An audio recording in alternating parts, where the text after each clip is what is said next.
क्योंकि कभी कभी ऐसा होता है, जैसे हम किसी ऑपरेशन में हैं तो हमने किसी आतंकवादी को पकड़ लिया, तो वो भी ये चाहता है मेरे भी बच्चे हैं, मेरे को छोड़ दो। मैं लेकिन हम नहीं छोड़ेंगे, नहीं छोड़ेंगे। हमें दया नहीं दिखानी। क्यों?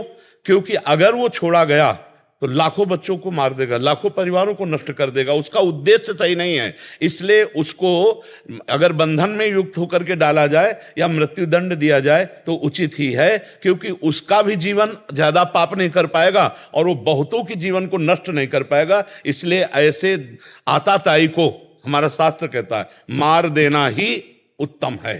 अगर वो बचा रहा तो लाखों को मार सकता है वो, क्योंकि उसका उद्देश्य है लाखों को मारना। उसको बंदी बना सकते हैं ना हम अपने। हाँ, लेकिन अगर बंदी बनाने के लिए तुमने थोड़ी सी चूक कर दी तो तुम्हें उड़ा देगा, तुम्हें उड़ा देगा। पहला हमारे जहां तक जानकारी में है कि हमारे राष्ट्र सैनिक पहला तो ऐलान यही करते हैं कि आप हाथ ऊपर करो और अपने आप को समर्पित कर दो।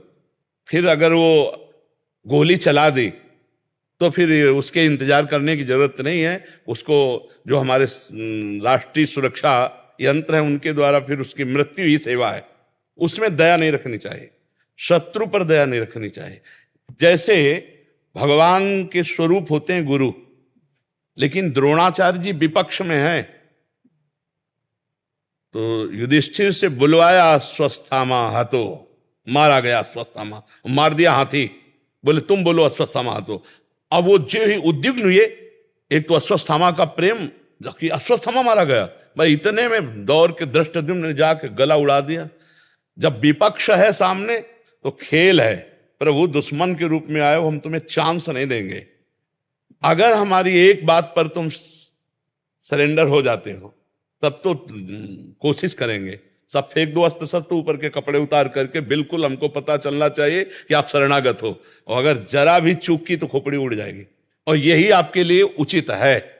नहीं, आपकी खोपड़ी उड़ा देगा वो तो उड़ाने ही आया है। आताताई का वध करना उचित है, शास्त्र ऐसा आदेश करते हैं। आताताई उसे कहते हैं जो सोते हुए पुरुषों को, बिना अपराध किए हुए पुरुषों को, अब रेलवे स्टेशन पे खड़े गोली चला रहे, कौन तुम्हारा वहां दुश्मन है? अब उनकी मान्यता है तो हमारी मान्यता तुम्हारी मान्यता को नष्ट करने में समर्थ है, ऐसा नहीं है। हमारी शासन विभाग, हमारी भारतीय जो सैन्य बल शक्ति है वो समर्थ है। दया कभी कभी, बहुत ध्यान देना है, दया कभी कभी अपने ऊपर हावी हो जाती है।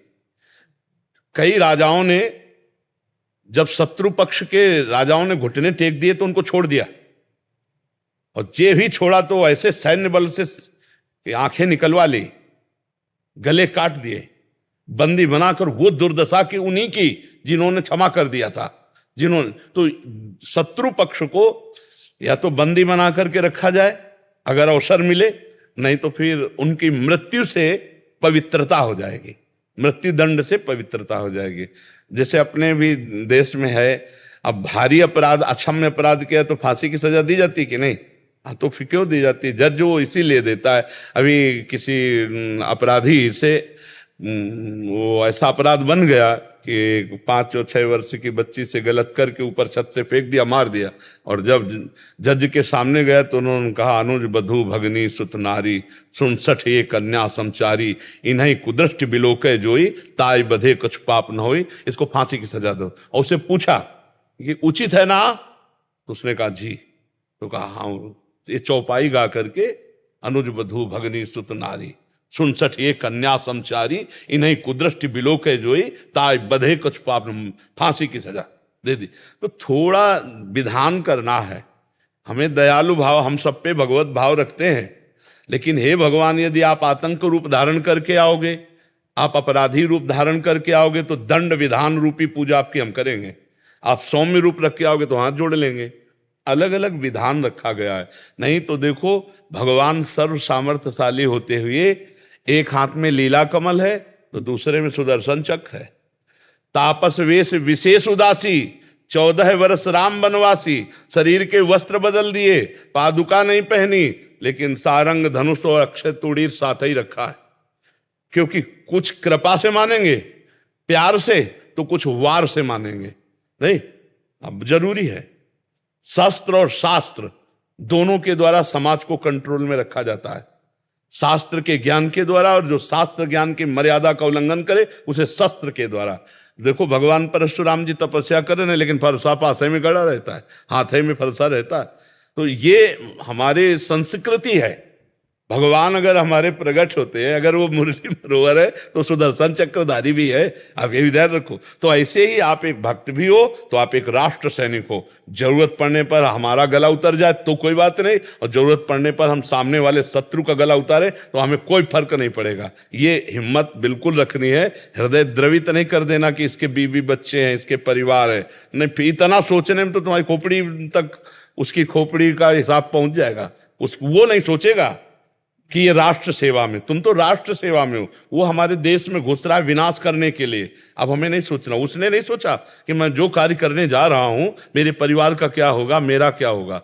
अपने बम बांधा और हमारी पूरी 50 को उड़ा दिया। तो हम ऐसे लोगों को अवसर नहीं देंगे। ऐसे लोगों को अवसर नहीं देना चाहिए, नहीं तो अपना घाटा हो जाएगा। हाँ, अगर आ जाता है जो सभी तावा शरणाई, तो फिर हम आप उसकी व्यवस्था अलग है। और अगर वो जरा भी छल कपट है तो फिर हमको सावधान हो जाना चाहिए। क्यों? हाँ, हम लोगों को भी सिखाया जाता है कि दया बिना साधु कसाई, दया करी तो आफत आई। दोनों बात संभाल के। दया बिना साधु कसाई, दया करी तो आफत आई, दया करी तो फंस जाएगा। देखो हिरन में फंस गए, दया करके भरत जी अगला जन्म हिरन का हुआ। तो जैसे आप राष्ट्रीय सेवक हो तो ऐसे ही आपको सावधान रखना। जहां दया की जरूरत है वहां दया की जरूरत है, और जहां क्रूरता की जरूरत है तो वहां दया नाम की चीज नहीं दिखाई देनी चाहिए आप में। आप में भय नहीं होना चाहिए, आप में रक्त देख करके हृदय द्रवित नहीं होना चाहिए। आप जिस समय सूरवीरता पे हैं उस देखो ना, भगवान है, अर्जुन है, महाभागवत है, भीष्म जी हैं। भगवान तक के बाण मारे भीष्म जी ने। सामने श्री कृष्ण चंद्र जो है, यहां तो भावना करनी भगवान की, सामने श्री कृष्ण, और भीष्म जी तान के बाण मारते हैं। विकल हो गए अर्जुन और भगवान, और अपना प्रण विसार करके फिर रथ का चक्र पहिया लेकर भागे भीष्म की तरफ मारने के लिए। जिस समय हमें जो रोल दिया जाए, देखो इस समय आप राष्ट्र सैनिक का रोल है। हाँ, अगर आवश्यकता है, हुकुम है तो सैकड़ों की जान ले लेंगे, आवश्यकता है तो अपने प्राण दे देंगे। ये सूरवीरता कम न होने पावे।